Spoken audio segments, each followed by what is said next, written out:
Hello everybody, welcome back to the channel. If you haven't been here before, my name is Debbie and I read a lot of books, so many books that I now do 2 videos a week. So, today's book is book 14 in the Exceptional Sophia Beaufont series called Warfare Neutralized. Let's get that blurb up, shall we? I just realised, when trying to get this up, that the paperback of Warfare Neutralized was released on my birthday last year, February 2nd.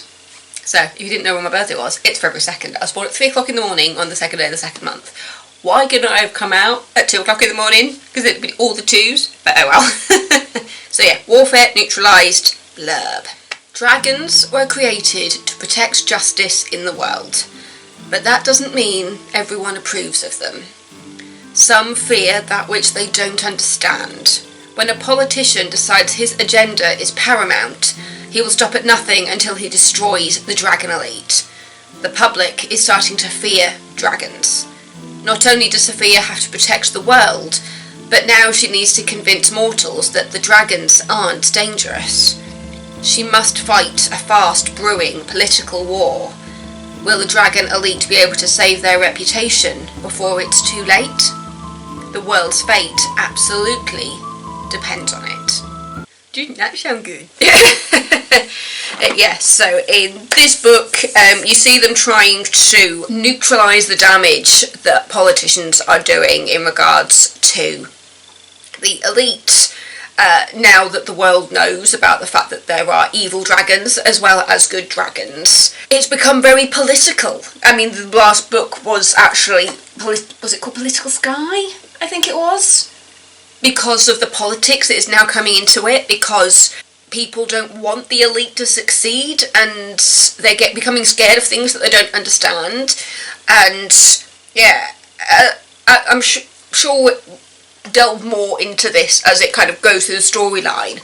But at this point, I do wonder why the elite don't just hold a press conference and say this is about balance and explain what they understand about everything based on what Mama Jamba has told them, Mother Nature, and the origins of the dragon riders, you know, before Sophia, with the first male dragon rider and how all that worked and how much they have learned now that Sophia is the first female dragon rider. Why they can't share their knowledge with the public is kind of a little bit beyond me, because I feel like there's a lot of people on their side. And for the people who are now going against the dragon elite because of the bad dragons, I feel like they could just explain things, but they're not going to. Yeah, I am aware that that could possibly be recognised going forward as this storyline kind of continues. But yeah, so in this book they are now looking at protecting the bad dragons from the public and vice versa. Basically, they want to modify a spell that was originally used against mortals so that they couldn't see magic anymore, but they want to adapt that spell so that mortals cannot see the evil dragons. I was wondering what that noise was, but there's a bell on the cat now, so I can just hear it everywhere. Yeah, so yeah, in this book you've got the main missions of them trying to get the ingredients and trying to put this spell together to protect the evil dragons and the public. So yeah, the ultimate goal in this one is just trying to hide the evil dragons from view so that they're not a threat to the public and the public don't become scared whenever they see a dragon. But at the same time, obviously, it's only the bad dragons that they're hiding, and not the good dragons. So, yeah. And also, it only protects mortals from seeing the dragons. So anybody who is a magician can still see this golden hue around the dragons that have been placed under this kind of protection spell. And unfortunately for the dragon riders, the politician that is trying to take down the elite called Nevin, and he is just he's a magician, and he's honest about the fact that he's a magician with the public. And yeah, so even though the public can't see the dragons anymore by the end of it, spoiler alert, even when the public can't see the dragons, obviously the magician still can, and so Nevin, as a magical politician in a mortal world, he just, even as the story progresses, he is still hell-bent on taking down the Dragon Elite, because through his chapters, you see Nevin as like this angry, manipulative politician, which when you put manipulative and politician in the same sentence, it's just like, isn't that just the same word? But you do see through his sections that Nevin is scared. So it's one of those things that's just like, he's not like an all-round baddie. He has genuine concerns about stuff that he doesn't understand. And I guess it's quite on the nose, really, in regards to everyday politics, of people becoming scared of things they don't understand. And it's just like, this is the perfect time for lesson learning and education. But he's not going to hear any of it, because he's just got this own idea stuck in his head now of what he thinks is going to happen and how dangerous he thinks the elite is, because he's now learnt about the evil dragons, even though they have been there since like the beginning of the Dragon Riders, and it doesn't change anything. They just now know about it. But yeah, so in this book you've got the little snippets from Nevin as you find out what his motives are in regards to Dragon Elite and the dragons, and how he's using the information that he's learned. And then you've got the main missions going through of them getting these ingredients for these spells. So the two favourite missions for me in this book were Sophia and Liv, the sisters, doing a mission themselves together, which was absolutely great. And then also a group mission for the Dragon Riders that doesn't include Hiker as the head of the Dragon Elite. It's the 4 Dragon Riders underneath Hiker. So you got Sophia, Maka, Evan and Wilder, and together they have a mission to do once they have all the ingredients to kind of grant the spell that is going to hide the evil dragons from view. I really liked the group mission, because have we seen a group mission with all of them? Except for when they're like fighting a baddie? I don't think we have. But this is them all together collecting things in preparation for like the showdown. And it was just really fun to see, because I feel like there's certain, especially Mako, I feel like we haven't had that much about Mako through the series so far. We've had little bits, but I feel like we haven't delved that much into Maka's storyline, so it's nice to see him brought into the forefront, and I hope going forward we hear more and more about Maka, because he has kind of like gone to the background a little bit in regards to other storylines that are happening. Because like with Wilder, he's the love interest, so obviously we've been seeing quite a lot of him through it. And Evan is kind of the jokester, the prankster that doesn't listen to anybody, and everybody's on at him, like Hiker doesn't trust him as far as you could throw him. Ainsley has always had troubles with him. There's been like an underlying fight between Evan and Quiet all the way through, because they just don't communicate well with each other. And it's in this mission altogether, they have to rely on their weaknesses, and so it was really cool to see them using instincts that they don't normally use. But it's just like, we know how Sophia approaches a problem. She thinks. That's the first thing she does. She relies on her instincts. She doesn't go to fighting first. That's Wilder. Wilder, he's a weapons expert. That's the first thing he goes to, is fighting. Looking at the weaknesses just allows us to go a little bit deeper into each of the Dragon Riders. So with Sophia, the skill that she relies on the least is fighting. So when it comes to her part in the group mission, that's what she's told to rely on, the thing that she relies on the least, fighting. For Wilder, it's the thinking, because he doesn't think first, he fights first. With Evan, it's constantly thrown throughout the series that he's a really bad listener, so then his moment in the showdown is that he has to listen for like 2 hours. And then for Maka, it's the communication part. And so he's forced to talk for 2 hours. And so it was really, really cool to see those little independent weaknesses being like used as a strength. Does that make sense? But yeah, it was just so lovely to have that group mission and see them all working together. It's just, we haven't seen this properly since they all fought Tad Reinhardt, I think. And even then, that was also with Wilder, and it was, we are working together to fight this baddie.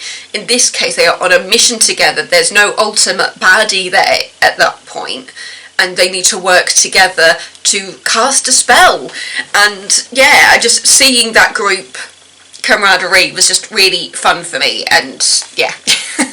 Can you tell I enjoy these books? There's so much more to it than you think there is. Yeah, I haven't even shown you the front cover yet, so let's get that up. So I read this on Kindle, so there's the front cover for you. I've got like my light here. I'm trying to work out what setting with it. It's a white light, a yellow light, trying to figure it all out.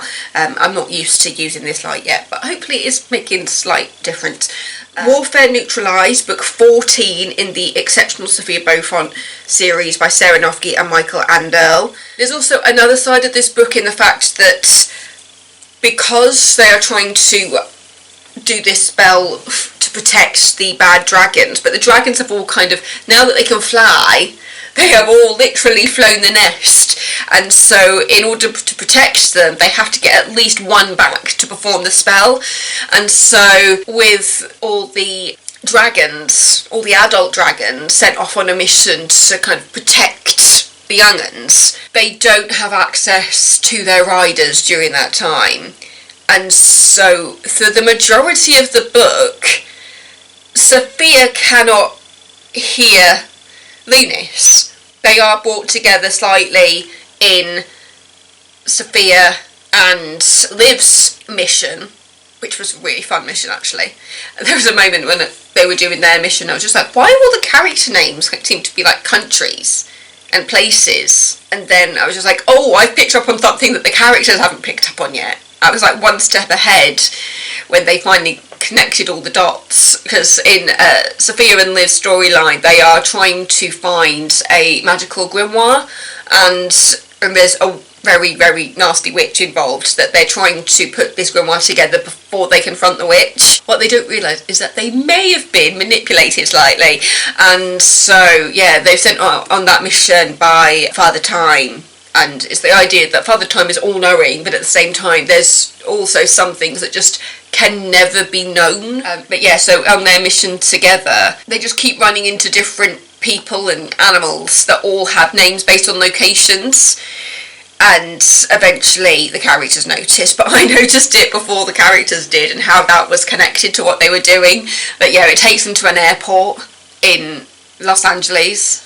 And it's just a really, really fun part of the story as they're trying to find these pages of this grimoire. And they just keep like popping up in most random places, like in the back of a plane, because they end up on a plane at one point, and they're just like, why am I on a plane? Sophia admits she's never been on a plane before, because she's never needed to go on a plane. She can create portals. She's never had to fly anywhere, apart from like on a dragon. And it's quite funny to see Sophia's fear of planes, knowing that she has no problem riding Lunis. Anyway, I probably need to shut up because I'm going more and more into spoiler territory into regards to what happens in this book.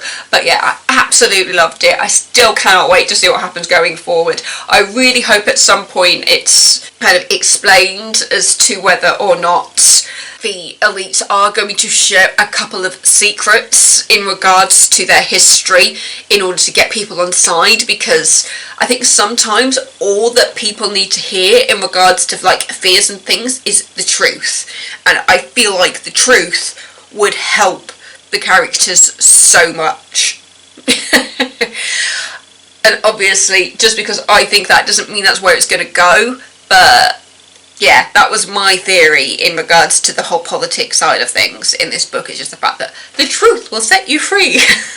But yeah, Warfare Neutralized, Exceptional Sophia Beaufont, it's fantasy, it's funny, It's got a little bit of romance in there. They've got like the drama and the fighting and stuff. But yeah, I feel like there's something for everybody. And in regards to all the different characters, there's just so much.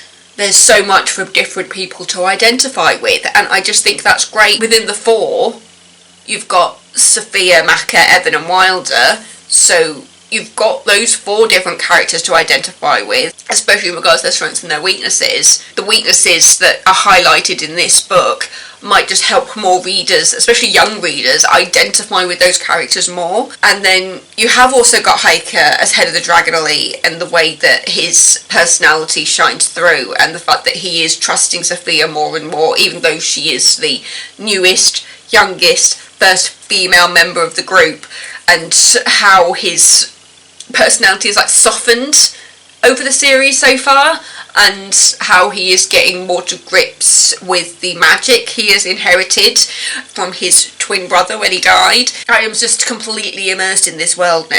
I really am. I'm going to be very sad when it finishes, but to be fair, I think after this I'll probably go back and read the Live series, which was written before this, and then there's also a fairy godmother one. I cannot wait to read the fairy godmother one. When I told my dad about that, because I like to read the author's notes at the end of each section. I think my dad just skips those bits, but I like reading the author notes and seeing like little things that they mention in regards to like how they wrote it, and breadcrumbs they scatter through in regards to like friends and people they know. And so when I saw that Sarah Noffke had mentioned possibly doing another one based on Mei Ling and the fairy godmother school, my dad was just like, oh, that's not for me, but I was just like, no, it's for me. That would be right up my street to hear more about the fairy godmother school and Mei Ling. And because whenever Mei Ling turns up in these stories, and whenever Sophia goes to the fairy godmother school, it just gives me like Harry Potter vibes, and I'm just like, oh, it's like Harry Potter in regards to like the education, the schooling, and then you've also got the fact that obviously in regards to the fairy godmothers and their training and how they're learning, like what like works for them and how like to power them up. It's just like sugar will empower you. Don't eat vegetables, eat all the sugar. And then they find out that after using maths as like a punishment, they realise, oh, actually it might be helpful for our fairy godmothers to know a bit of maths. But yeah, I'm just going off on a complete tangent now, so I'm going to wrap this up. Plus I want to have a little snacky lunchy thing, and then I just need to pop out because I have got a letter to post. Yes, that is still a thing. I've got some important stuff that I need to send off, and I need to pop to shops and just pick up a little bit. So yeah, thanks for watching. Don't forget to subscribe if you're not already. Hello to the new subscribers. It's been very, very nice to see you, and I will see you on Wednesday. I'll see you on Wednesday. Mwah. Stay safe, everybody. Love you all.